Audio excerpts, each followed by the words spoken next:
Right, well, it's late May 2024 and I'm walking back across the bridge from Carlisle to the cricket club, which is where the excavations are taking place this year, and covering more of the Roman bathhouse from the Severn period. Weather's looking good, camera gear's all set up and ready to go, so see what we end up with this time. It's very exciting to have the dig reopen every year, and long may it continue. Every year a section of the Roman road which ran south of the bathhouse is exposed. It just gives some orientation to the site for those that have dug before or visited. The site has been investigated since 2015 by archaeologists. This new area hopes to uncover more of the bathhouse. In this investigation, the south section of the road was opened up. It revealed plenty of cow bones, and two fantastic drinking vessels also appeared.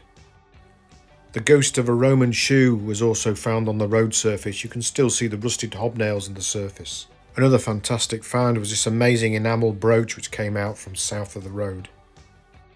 The evidence that the bathhouse was linked to the Emperor Septimius Severus came with these imperial stamped tiles. Only one has been found this season so far though. The finds team also had plenty of Roman nails to deal with as well. The bathhouse was robbed extensively in the medieval period, leaving huge pits, including the south wall of the bathhouse. The Roman road, which ran off the main north-south road leading to Hadrian's Wall, has survived and was used into the medieval period. The bathhouse was built against an earlier Hadrianic road, and it's here you can find the bathhouse drains which empty the latrines and pool. When the drain material is sieved, it gives us the beautiful intaglios and hairpins that show us who used the baths in the Roman period. Metal detecting is a great resource, especially to help find things within the medieval and Victorian rubble that's found on site, including what appears to be an old digger's shovel.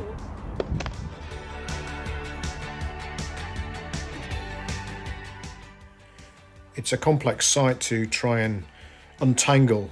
In the middle section here you can see where the south wall of the bathhouse has been extensively robbed away. Other trenches, post holes, and the grey area you can just see in the footage now is from a turf bank, date as yet unknown.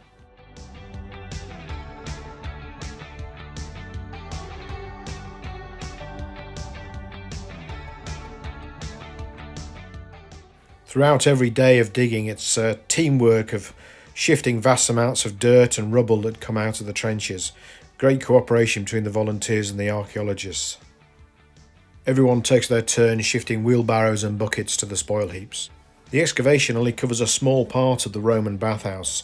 It's estimated the area could be 50 metres by 50 metres.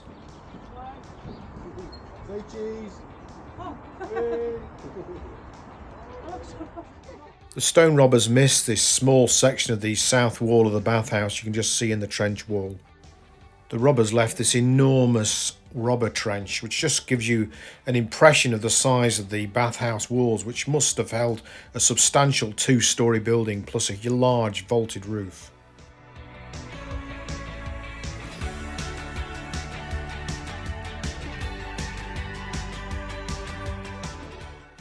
The drain was pumped as much as it could be, and Steve, one of the archaeologists, started to investigate the stone drain which emptied the water from the bathhouse and the latrine to get samples for sieving to find small finds.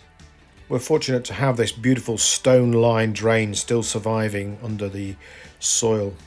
The drain is thought to have been built around the time of Severus's campaigns in Britain, which puts it to AD 208 to 211.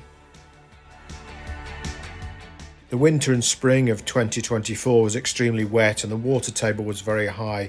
A lot of the trenches needed constant pumping. The archaeology is proving complex with multi-floored surfaces from different periods, including what appears to be a beam slot.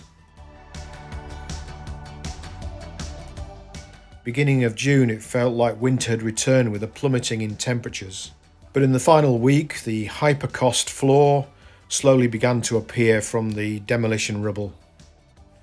The pumps to enable the deeper trenches to be worked was proving problematic, but it did get working. The guys worked hard on that. Even the most keen-eyed excavators can sometimes miss things, so it's worth checking again with a metal detector. As the dig drew to a close, plenty of recording was underway. As with every year on site, it's been an amazing team that has put in a lot of hard work uncovering the site. Some great cooperation between archaeologists and regular volunteers. It's been a great site to visit constantly and a real privilege to guide and film on.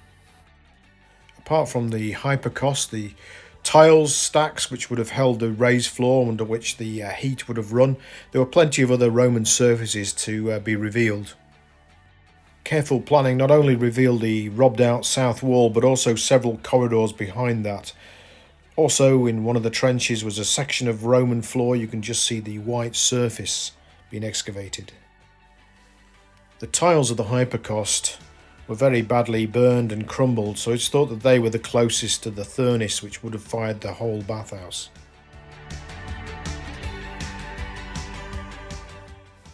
Pre-recorded trenches were slowly backfilled with spoil from other parts of the site.